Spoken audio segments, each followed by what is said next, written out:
Welcome to Yakutia, Siberia, the coldest city on Earth, with temperatures plunging to -71 degrees Celsius. Here, survival means battling nature's unrelenting cold every day.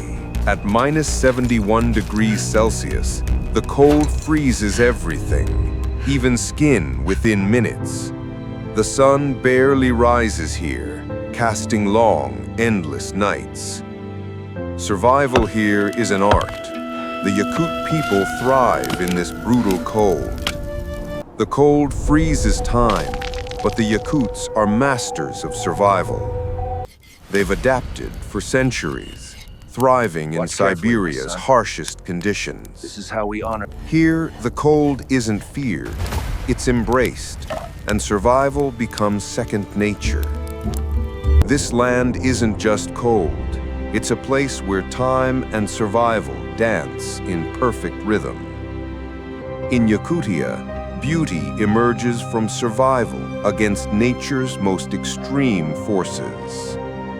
The Yakuts don't just survive, they live, thrive, and celebrate the cold. Survival here isn't just about enduring, it's about thriving and adapting.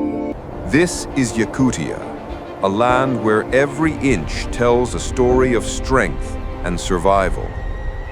In this frozen land, survival is more than an instinct, it's a way of life. Yakutia, Siberia, where the coldest city on Earth is a testament to human resilience.